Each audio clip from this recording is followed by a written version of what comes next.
So, I mean, I was looking at a stat there. All the movies that you appeared in during 2015 were nominated for Oscars. That's amazing, isn't it? It's so you pretty obviously cool. pick well, do you?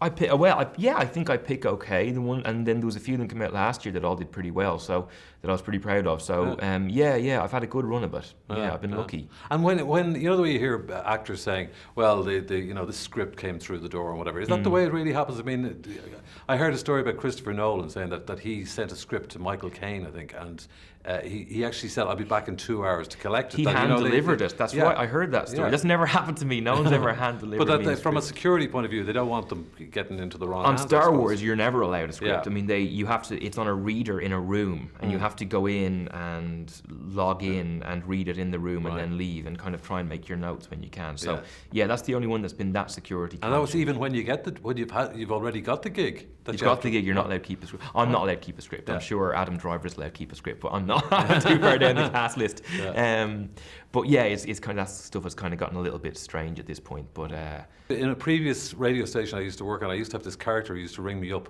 and his name was Jimmy, and he used to say.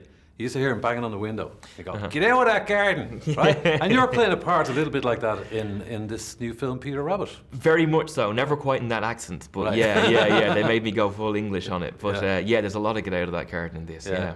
You know, it's a great movie. I went to see it about a week ago, and it's great. It's going to keep capture the imagination, I think, of the children and adults. I mean, I really hope so. You know, I hadn't done anything which was made specifically to make children laugh before. My dad had done it a couple times, and most recently in Paddington 2, which is just like a masterpiece. And hearing kids laugh is just like the best thing in the world. And the notion that you could be the person making them laugh. Yeah. Like if you make a kid laugh, like if you're in an elevator and there's a kid in a pram and you make a funny face and he laughs and nobody knows why the kid is laughing except for you, like that gives you you kind of like, that makes you happy, like, you know? Yeah. And then the notion that you could do it to a kind of a screening room full of kids is like a lovely idea, a cinema full of kids. So that's what I'm hoping it does. Like, I mean, there's one scene that happens quite a lot whereby you touch off a doorknob and it happens to a few people and you're thrown right across the room. Was that, I mean, how did you do that?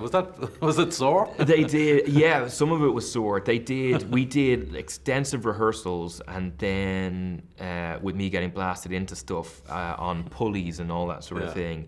And that was like good fun, and then I did all my ribs shortly before we were doing the stunt, and so they ended up using the stuntman. It was one of the few times, and he's a brilliant stuntman, Ben is his name, but they planned everything out with me, and they were really funny guys, and that was one of the times when he actually had to step in, and he took a couple of the hits in the wall, but I took a couple as well. It was fun. But great, and I mean, in terms of actually working with animals, like how does that work for people who will watch it and think that it all happened and you walked into a field full of animals? That obviously didn't happen. Wearing jackets. They just added the jackets later. Everything else was there. It was really strange. There was nothing there, and they sent me through a clip recently of playing the scene without as we shot it, next to at the same time with the rabbits put in with CGI, right? And you look even more insane without them, because it's just you chasing around miming with nothing in your hands, kind of having a full-on fist fight with nothing. It is. It's really hard.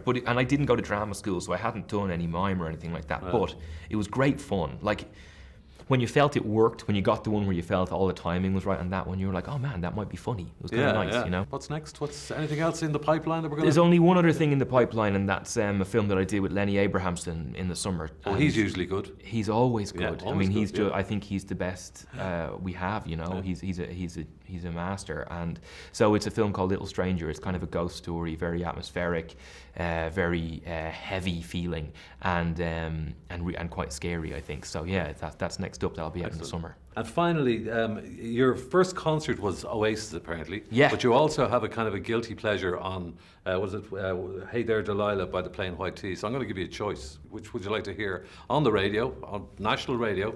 Oh my God. Domhnall Gleeson? Oh no, Live Forever.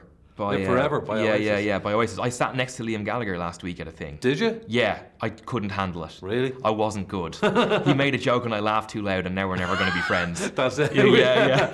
and what about yourself and Brian playing the guys if they make an Oasis movie? Which one would you be? Would you be Liam or? Oh man. Oh, Ian, I don't know. Forget Brian. I'm playing both. In a kind of I'm going to Tom Hardy it in that movie. I'm going to play both if that's okay. Sorry, Brian.